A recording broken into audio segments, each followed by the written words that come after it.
Assalamualaikum warahmatullahi wabarakatuh. Para pendengar yang terhormat, selamat pagi. Sekarang kita meneruskan lagi membicarakan tentang hal cinta atau mahabbah yang terpaku terhunjam dalam hati tiap-tiap orang sufi. Orang yang telah membersihkan jiwanya supaya lebih dekat dia kepada Tuhan. Ibaratnya, kalau kita pergi ke kaca besar yang ada di hadapan kamar kita. Kalau kaca itu kotor atau berkabut, hendaklah dibersihkan lebih dulu kotorannya itu atau kabutnya itu, sehingga jernih. Apabila telah jernih, jelas muka kita kelihatan di dalamnya. Maka kalau sekiranya kacanya sendiri kotor, berdebu, berkabut, terhalanglah kita untuk melihat apa hakikat yang sebenarnya daripada diri itu. Dan lebih celaka lagi kalau kabut itu terjadi di balik di sebelah sana, sehingga tidak dapat kita menggosok, dia berkabut juga. Sebagai kalau kita naik kapal udara, itu kerahnya, plastiknya 2 tingkat. Yang sebelah kita bisa kita hapus dengan tangan sehingga bersih, tapi masih kotor juga karena yang sebelah lagi belum dapat kita capai dengan tangan kita. Maka usaha kita ialah untuk menjelaskan mahabbah antara kita dengan Tuhan, membersihkan halangan, rintangan yang menghambat kelihatannya kekurangan-kekurangan kita di dalam menghadap Tuhan itu. Kalau sekiranya misalnya saja dengan sesama manusia, bagaimanapun cintanya kita kepada seseorang, kalau mata kita kerut, kalau mulut kita busuk, tentu saja tidak sanggup kita mendekati. Yang kita dekati itu jauh daripada kita. Dilihat bukan dia yang salah, kita yang salah. Ini pembersihan. Sebab itu maka sekarang kita masuk kepada yang ke-9. Dulu baru 8. Yaitu memandang banyak walaupun sedikit kita punya kesalahan. Dan memandang sedikit walaupun banyak ketaatan kita. Ini yang ke-9, kita punya penutup dulu, lalu kita janjikan akan masuk kepada yang ke-9. Yang ke-8 itulah dia. At-tasi'u yang ke-9, mu'anaqatul ta'ah wa mubayanatul mukhalafah. Mu'anaqah artinya berpeluk-pelukan. Kita memeluk kepada yang kita peluk, dia pun membalas pelukan kita. Kalau sekiranya kita dengan manusia, misalnya ada kawan kita kembali dari Mekah. Di Mekah baru saja kejadian Masjidil Haram diduduki oleh orang-orang pendurhaka. Kawan kita juga belum pulang. Setelah ditunggu lamanya 17 hari. Alhamdulillah selamat Masjidil Haram tadi daripada serangan. Dan dapat ditaklukkan orang-orang yang memperbuat onar tadi. Kawan kita pun dapat pulang. Kita pergi sambut dia ke Halim Perdana Kusuma, atau seperti ke Polonia di Medan, atau ke tempat yang lain. Baru dia turun dari tangga kapal udara itu kita ketemu. Kita peluk dia peluk kita, kadang-kadang air mata turun, jatuh. Saking cintanya kita kepada dia, kita sudah berdebar-debar hati kalau dia mati di Mekah. Meskipun dari mati di Mekah itu juga mencapai kesucian, dia pun menangis, kita menangis karena adanya cinta dalam hati. Itu mu'anaqah namanya. Berpeluk, bercium antara kita dengan kawan kita tadi. Ini kita berpeluk, bercium dalam perasaan dengan Tuhan. Mu'anaqatut ta'ah, karena ketaatan kita kepada Tuhan. Di situ, saudara-saudara yang terhormat, payah saya menerangkannya karena saya pun baru mencoba, baru melatih diri. belum sampai kepada taraf yang tertinggi.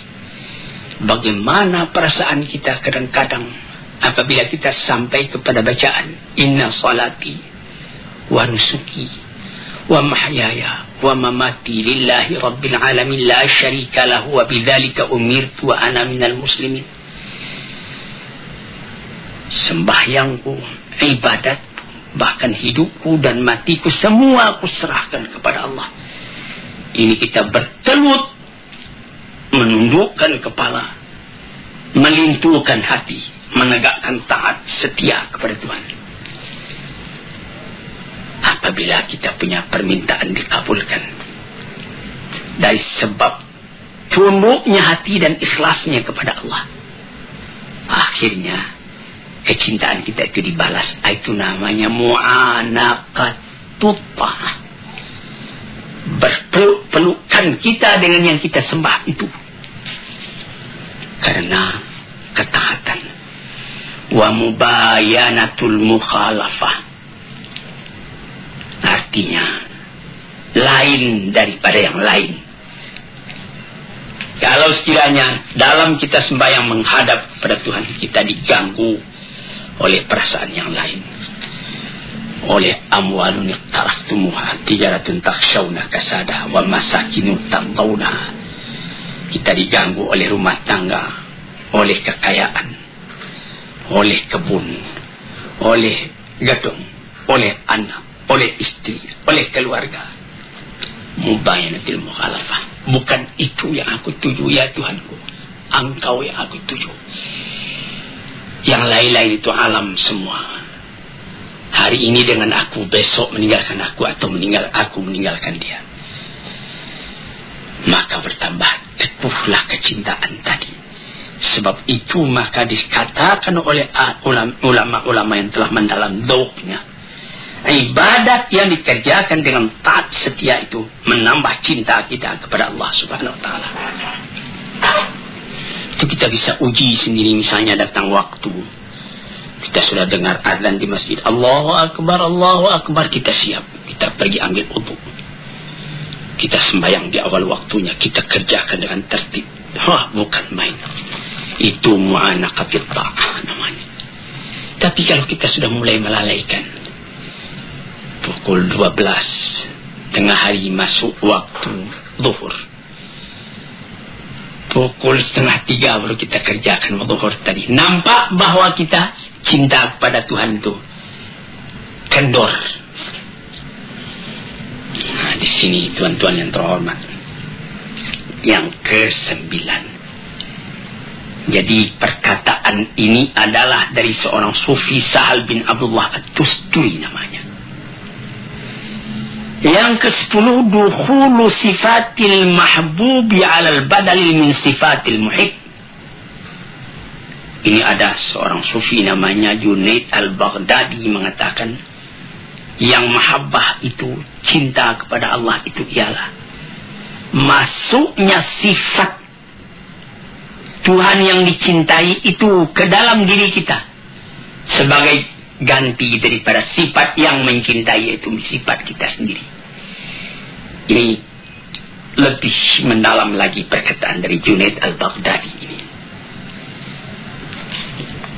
sehingga yaitu sebutan yang dicintai itu Allah, sifatnya Rahman, asma'nya Wadud, Ghafur, Jabbar, Qahar, 99 banyaknya, sama sekali memenuhi kepada hati orang yang mencintai, sehingga tidak teringat lagi yang lain melainkan dia. Kita mengenal kepada orangnya karena tahu akan sifatnya. Bertambah kita melihat akan sifat Allah di dalam alam. Bertambah kita tidak ingat lagi kepada alam, tapi kita ingat kepada Allah. Sehingga pernah dikatakan oleh Sufi, ketika Abu Yazid Bustami pergi tawaf, dan ketika dia pulang ditanyai oleh muridnya, apa yang Tuan rasakan? Mula saya masuk, saya lihat Ka'bah. Kemudian lama-lama tidak Ka'bah lagi yang saya lihat, saya teringat kepada Allah. Hilang Ka'bah. Saya masuk sekali lagi, sama ingat saya kepada Allah dan kepada Ka'bah. Tapi lama-lama Allah juga yang terbantang. Saya masuk yang ketiga kali, Allah yang kelihatan, lama-lama baru kelihatan Ka'bah. Saya masuk yang keempat kali, tidak saya melihat Ka'bah lagi, Allah yang kelihatan. Ini perkataan ahli-ahli tasawuf ini kalau kita dalami, kita alami, kita dalami dan kita alami, akan terasa dalam hati. Mata melihat alam, hati melihat Tuhan. Sehingga kemana saja mata memandang, bukan alamnya nampak lagi, Allah yang kelihatan. Dari basar kepada basirah. Jadi katanya Junaid al-Baghdadi itulah mempengaruhi sebutan yang kita cintai itu, sifatnya, namanya di dalam hati kita. Sehingga tidak ada lagi yang lain melainkan itu yang memenuhi hati. Perasaan kita, penanggapan kita yang mempengaruhi ialah perasaan itu. Sehingga segala perasaan, segala penanggapan bertukar sama sekali menghadapkan Tuhan. Dengan demikian itu bertambah lama, karena latihan itu bertambah, bergantilah sifat kita yang tercela kepada sifat Tuhan yang terpuji, yang tercinta. Sehingga sesuailah sifat kita dengan sifat Allah ala taqatil basyariyah, atas kesanggupannya seorang manusia. Yang ke-12,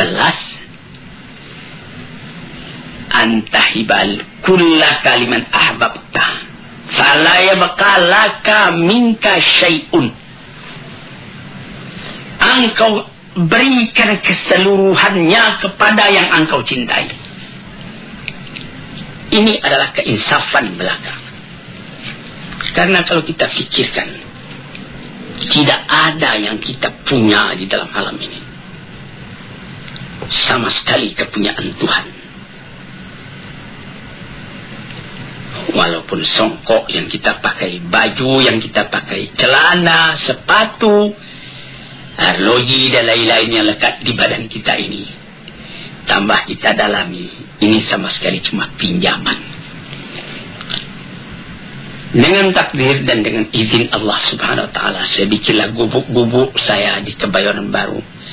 Dari Perintah nomor 3, Perintah 3 nomor 1. Beberapa tahun yang lalu, kira-kira 20 tahun yang lalu, ada kawan bertanya, ini rumah Buya ini, rumah Tuan ini, rumah Bapak ini.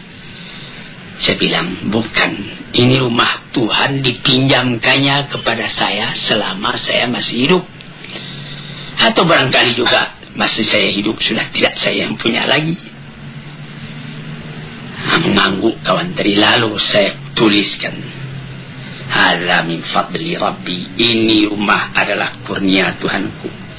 Liyabluwani ashkuru am ashkur, untuk menguji aku, syukurkah aku kepada Allah, am akfur, atau aku melupakan jasa Allah kepada aku. Jadi kufur namanya.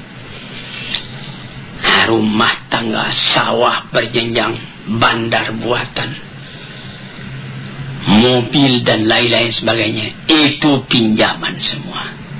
Jangankan itu, nyawa kita sendiri pun pada hakikatnya bukan kita yang punya. Kenapa begitu? Yang kita punya kan kita menguasainya. Apakah Tuhan berkuasa atas nyawa Tuhan? Apabila maut datang, la yasta'khiruna sa'atan wa la yastaqdimun. Perintah Allah datang, Tuhan dipanggil ke hadratnya, satu saat tak boleh terkemudian, satu saat tak boleh terdahulu. Bukan atas kehendak kita, tapi atas kehendak Tuhan. Jadi dengan jalan seperti itu, kita pun insaflah. Karena memang tidak kita yang punya. Berikan semua kepada Tuhan. Tidak ada di tangan engkau suatu juga lagi, melainkan pinjaman dari Tuhan. Inilah perkataan dari Abu Abdullah Al-Qurashi, seorang sufi lagi. Demikianlah kata beliau tujuan cinta dan hukumnya. Berikan iradat engkau, kemauan engkau, kehendak engkau, perbuatan engkau, harta engkau, waktu engkau kepada Allah. kepada yang engkau cintai.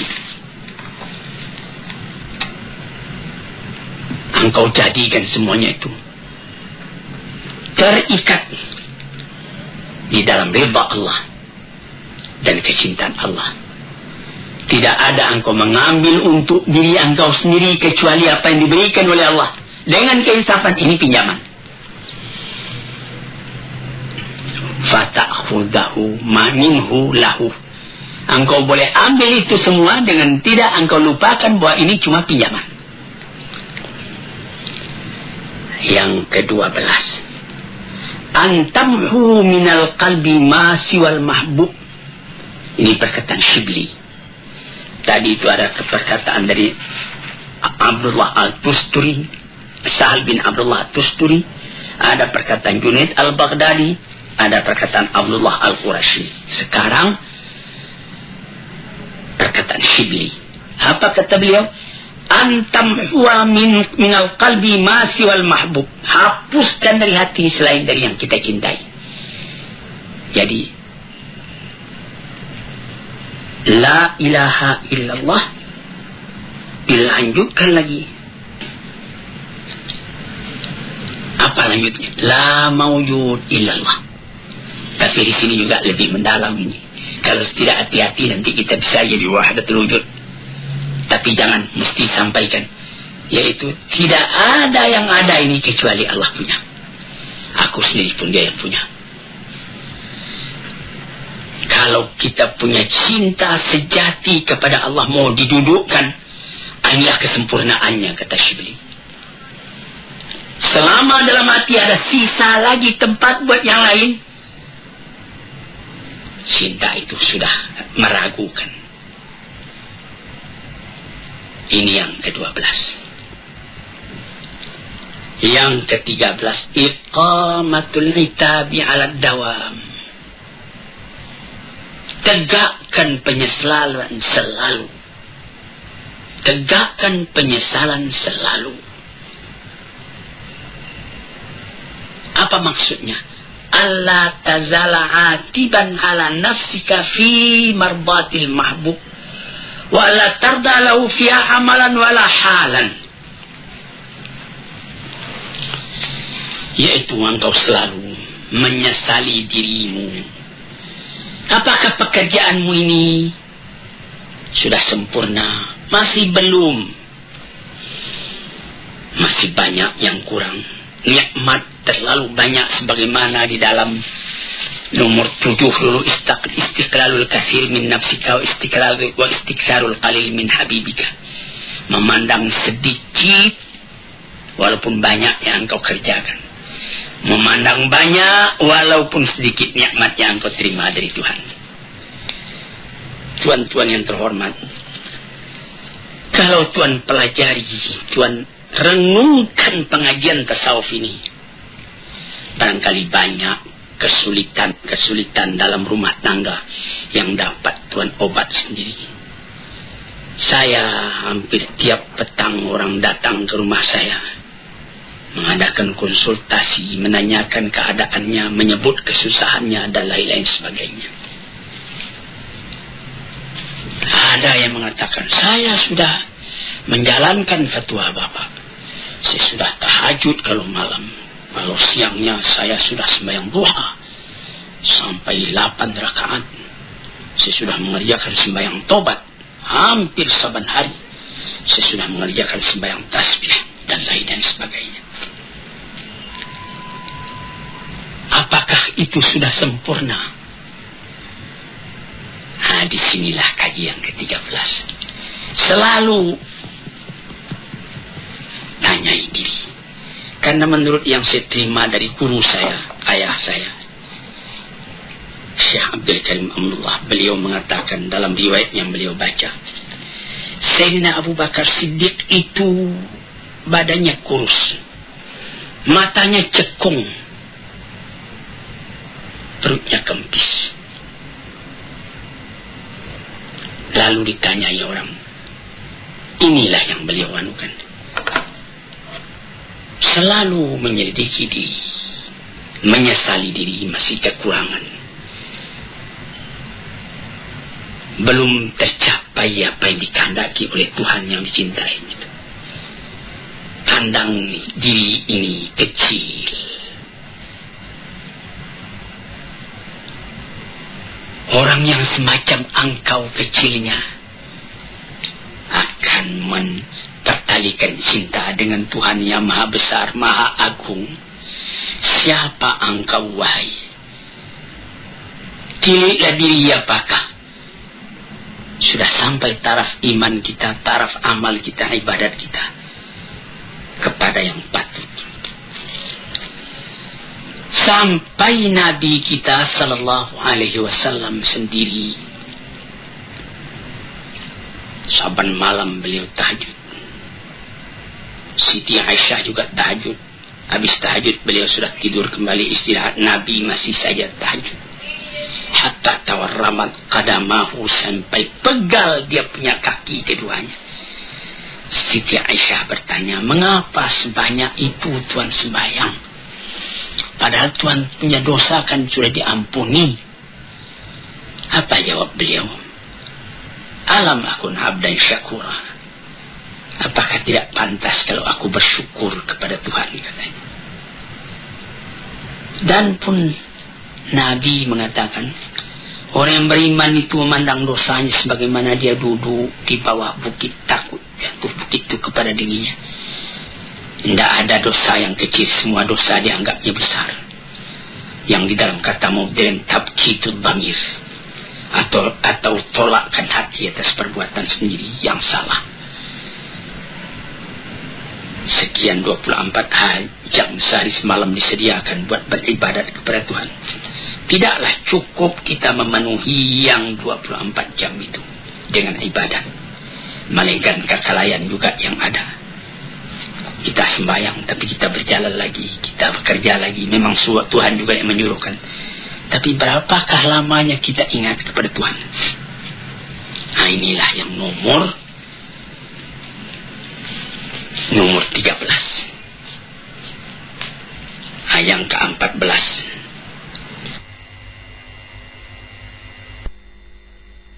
Tughara 'alal mahbub an yuhibbahu mislak. Ini perkataan Syibli juga. Apa katanya?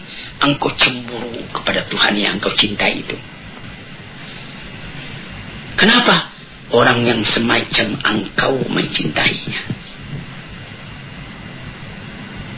Memandang hinanya, kecilnya diri. Sebagai sambungan penjelasan dari nomor 13 tadi. Riyah. Apakah baru yang saya dapat kerjakan? Dalam umur yang terbatas ini, dalam tenaga yang terbatas ini, dalam angan-angan yang menggerek langit, tetapi kita tidak dapat terbang ke udara. Jadi, terpandang besarnya Tuhan, terpandang kecilnya diri, dan diri yang kecil itu tidak dapat melepaskan diri dari rahmat dan nikmat Tuhan. Apakah usahaku membalas kesalahan yang begini saja kepada diri? Ini salah satu kemajuan dalam rohani manusia. Sekian dulu, nanti lain hari kita sambung lagi. Assalamualaikum warahmatullahi wabarakatuh.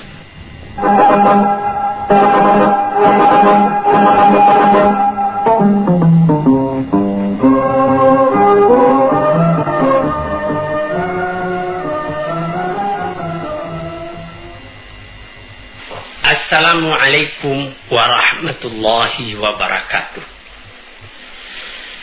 Para pendengar, peminat kuliah subuh yang saya cintai dan saya hormati, saya ucapkan selamat pagi dan selamat mengerjakan ibadat sembahyang subuh.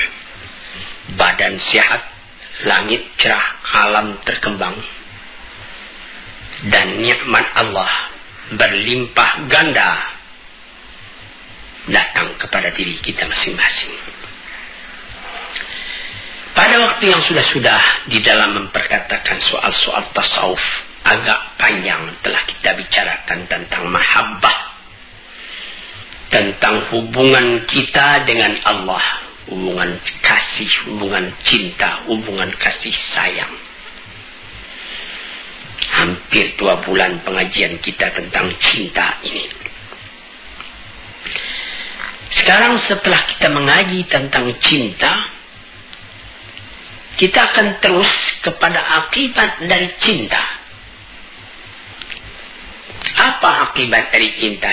Cinta itu sendirinya menimbulkan cemburu atau menimbulkan ghirah dalam bahasa Arabnya. Dalam keadaan yang lain, di dalam bahasa yang populer juga disebut fanatik. Kalau orang mengakui cinta kepada Allah tetapi tidak ada ghirahnya, orang yang mengakui cinta kepada agamanya tetapi tidak ada cemburunya apabila agama itu diganggu orang, apabila keyakinan hidupnya kepada Tuhan dicimoohkan orang misalnya, maka tidak ada baginya konsekuensi dari cinta. Sebab cinta itu menghendaki kesatuan fikiran kepada yang dicintai itu. Sekarang ini kita masuk membicarakan tentang soal ghirah itu, soal cemburu itu. Ini panjang lebar juga dibicarakan di dalam Al-Quran ataupun di dalam hadis,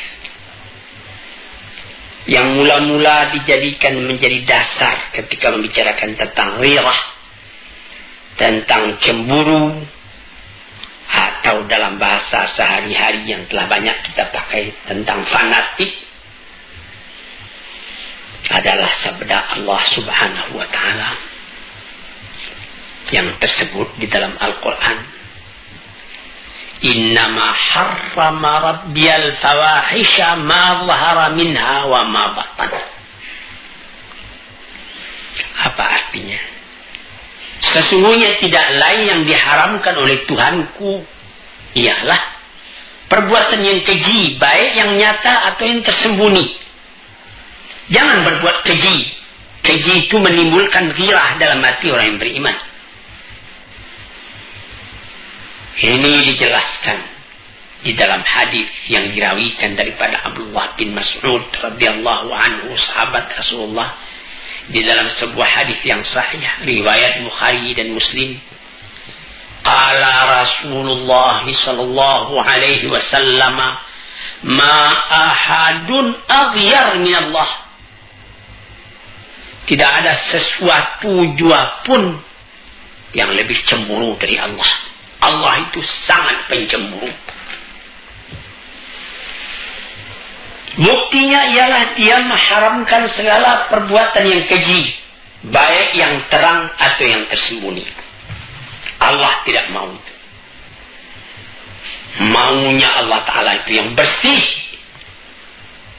Jadi kita mesti berusaha. Tambah lama kita tambah bersih, tambah kita dekat kepada Allah Subhanahu wa Ta'ala. Tambah kita punya cinta berpadu dengan Tuhan. Nah, di sini kita melihat Tuhan Allah itu katanya dalam hadis ini, tidak ada seorang pun yang lebih cemburu dari Allah. Setengah daripada tanda cemburunya, Tuhan itu mengharamkan perbuatan yang keji, baik perbuatan itu nyata, kelihatan, atau perbuatan itu batin. Perbuatan yang misalnya yang zahir, misalnya anak muda mengganggu seorang gadis misalnya di tengah jalan, itu namanya perbuatan keji. Atau tidak kelihatan oleh orang lain, tapi dalam hati kita sendiri ada niat busuk. Nah, itu amabatan namanya. Kita ketawa dengan orang, tapi kita punya hati benci kepada orang. Nah, itu namanya yang batin itu. Kita hendak menganiaya kepada orang tadi. Nah, sebab itu maka dijagalah perbuatan yang lahir yang akan nyata kepada sesama manusia, atau akidah yang batin. Kalau sekiranya rasa-rasa batin itu masuk, lekas perangi. A'udzubillah, aku berlindung kepada Allah. Sehingga hilang perasaan-perasaan yang tadinya yang batin itu. Jadi di situ maka kecemburuan Tuhan itu pun dapat dihindarkan.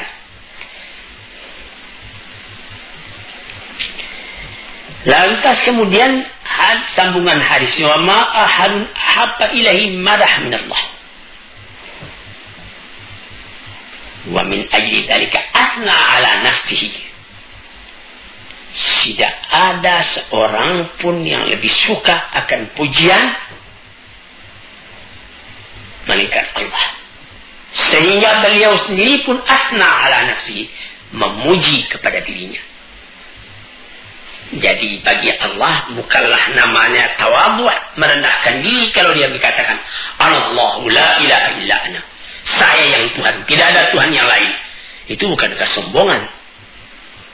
Tapi itu adalah daripada alamat kecintaannya Tuhan kepada pujian atas perbuatan Tuhan itu. Dan memang tidak namanya mengambil muka. Kalau kita lihat keindahan alam lalu Tuhan kita puji. Alhamdulillah, segala puji bagi Allah Rabbul Alamin. Rabbil Alamin, Tuhan dari seluruh alam ini. Maka Allah pun memuji kepada dirinya. Kemudian itu ma ahadun ahabba ilayhi al-'udhr min Allah. Dan tidak ada seorang pun yang lebih disukai daripada orang yang merasakan kekurangan pada dirinya, mengakui kekurangan itu. Tuhan Allah tahu kekurangan kita itu, kelalaian kita itu, tidak tahu jalan. Maka dibuktikan oleh Tuhan hal itu dengan mengirim rasul-rasul. Dikirimnya rasul-rasul sejak dari Nabi Adam atau Nabi Nuh sampai kepada Nabi Muhammad sallallahu alaihi wasallam, menunjuki kepada manusia jalan yang harus ditempuh di dalam kehidupan dunia ini. Jadi di dalam hadis yang sahih yang lain yang dirawikan oleh Abi Salmah dari Abi Hurairah radhiyallahu anhu, Rasulullah pun pernah mengatakan, innallaha yaghar wa innal mu'mina yaghar wa ghairatullah an ya'til 'abdu mahram 'alaihi. Tuhan Allah itu menurut hadis yang sahih ini pencemburu. Orang mukmin pun pencemburu sebagai cemburunya Allah itu. Maka ghirahnya Allah itu yaitu yang akan menimbulkan cemburunya Tuhan kalau ada hambanya yang sengaja berbuat barang yang dilarang oleh Allah. Itu Allah tidak suka. Dia cemburu keadaan demikian itu. Mengapa demikian? Nah, kalau tidak ada cemburunya itu tanda tidak ada cinta. Kita bawa saja misalnya kepada misal yang lahir dalam kehidupan kita sendiri. Kita mengatakan cinta kepada istri. Cinta sejati kepada istri. Tulus ikhlas sehidup semati. Lalu tentu kita tidak senang kalau ada orang lain yang pergi mengganggu istri kita itu. Kita cemburu. Lalu ada orang dibiarkannya saja istrinya bermain-main bersanda gurau dengan laki-laki lain. Nah, itu orang dikeragui cintanya. Tandanya cintanya itu tidak bulat. Atau barangkali orang itu dayus. Tidak ada lagi rasa cemburu dalam hatinya. Ini orang-orang celaka. Sebagaimana pepatah orang Arab, fatana likulli musibatin fi dinihi wa idza yusabu fatina likulli musibatin fi malihi wa idza yusabu bidinihi lam yash'ur. sangat halus perasaannya. Dia merasa cemburu kalau akan terganggu harta bendanya. Tetapi kalau agamanya yang tersinggung, dia tidak merasa. Ini orang juga sudah orang sakit, tidak ada kecemburuan sejati dalam dirinya. Jadi cemburu ini mesti ada. Kita sebagai umat yang beragama mesti ada cemburu. Karena dari sebab cinta kita kepada agama tadi. Misalnya ada orang injak-injaknya Quran, lalu kita ketawa saja. Tandanya kita tidak beres. Tandanya kita tidak menghargai Al-Quran. Demikianlah seterusnya. Jadi cinta itu adalah akibat, cemburu itu adalah akibat dari cinta.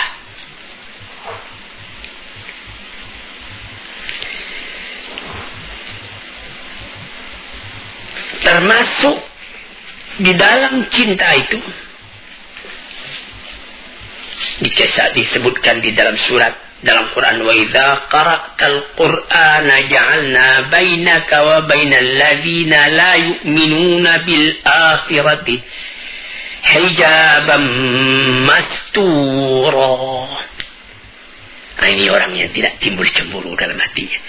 Apabila engkau baca Al-Quran, kami jadikan di antara engkau dan di antara orang-orang yang beriman, yang tidak beriman kepada hari akhirat, ada dinding penutup.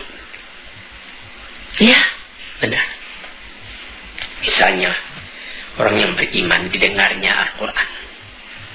Wa idza tuliyat alaihim ayatuna zadathum imana. Apabila dibacakan orang kepadanya ayat Al-Quran, bertambah imannya. Tapi ada orang saban hari membaca Quran, tidak tergeser kepada hatinya, cuma baca saja. Nah, itu hijaban mastura, ada dinding itu. Yang apatah lagi orang yang memang tidak senang mendengarkan Quran. Ka'anna fi idhunaihi waqra, seakan-akan dia menaruhkan penyumbah pada telinganya, tidak mau mendengarkan. Nah, ini orang hijaban mastura, tertutup telinganya. Sebab itu tidak ada gairahnya. Jadi jangan tuan tuduh kalau orang yang cintai kepada agamanya, lalu dia sembahyang dia awal waktu, atau dia dalam perjalanan, hari sudah sore, waktu asar sudah hampir habis. Sebagaimana saya baca di dalam satu surat kabar, beberapa orang pengembara di London, dia mau berangkat ke tempat lain, waktu asar sudah hampir habis. Dia sembahyang di Hyde Park. Dia sembahyang menjamak 2 rakaat zuhur, 2 rakaat asar, karena dia adalah musafir. Tidak peduli dia apa dia ditonton orang, tidak apa. Karena ghirahnya kepada agamanya. Jadi ini ujian ini. Apakah engkau cinta? Sebagaimana kaji kita yang sudah hampir 2 bulan yang sudah. Ya, saya cinta. Apa engkau ada cemburu? Oh, tidak ada cinta engkau kalau begitu keadaannya. Hadirin para pendengar yang saya hormati, sebab itu dikatakan oleh Suri As-Sakti kepada kawan-kawannya, mengapa ada orang yang terhijab tidak masuk Quran kepada hatinya? Tidak ada ghirah. Karena orang-orang yang kafir tidak ahli buat memahamkan kalamullah, tidak ahli buat mengetahui ma'rifat kepada Allah, buat tauhid kepada Allah, buat cinta kepada Allah. So itu diantaranya dan diantara Rasulnya, diantara kalam Tuhan, diantara tauhid, ma'rifat, semua itu terdinding bagi mereka. Tidak akan didapat yang demikian itu kalau bukan ahlinya. Oleh sebab itu maka dikatakanlah bahwa al-ghiratu manzilatun syarifatun 'azimatun jiddan. Ghirah itu adalah tempat kedudukan yang mulia, yang agung sekali. Jalilatul miqdar, sangat tinggi nilainya.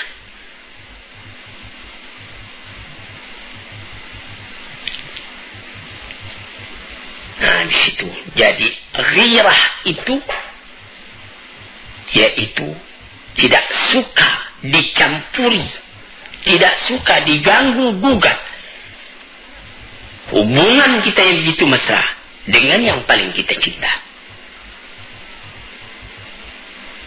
Dan sangat kita menjaga agar cinta yang menghubungkan kita kepada yang kita cintai itu, yaitu kepada Allah Subhanahu wa ta'ala, tetap melekat kepada kita. Jangan terganggu oleh yang lain. Nah, disitulah maka dikatakan bahwa ghirah itu yang pertama sekali ialah ghirah kepada diri kita sendiri, kepada hati kita sendiri. Apakah baru yang dapat kita kerjakan buat mencapai cita kita mendekati Allah? Di manakah kekurangan kita? Bertambah kita banyak memikirkan itu, bertambah menyesal kita kalau ada kekurangan, bertambah kita buru lagi, menambah lagi, menjauhi sifat-sifat yang tercela, memenuhi diri dengan sifat-sifat yang terpuji. Itulah ghirah yang menjadi keistimewaan dari jiwa yang suci, yang bersih, yang tinggi.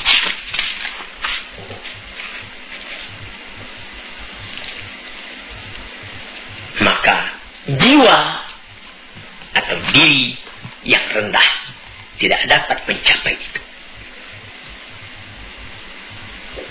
Menurut kemuliaan diri dan ketinggian cita-citanya, disitulah letak ketinggian yang akan dicapai pula oleh tingkat ghirahnya itu.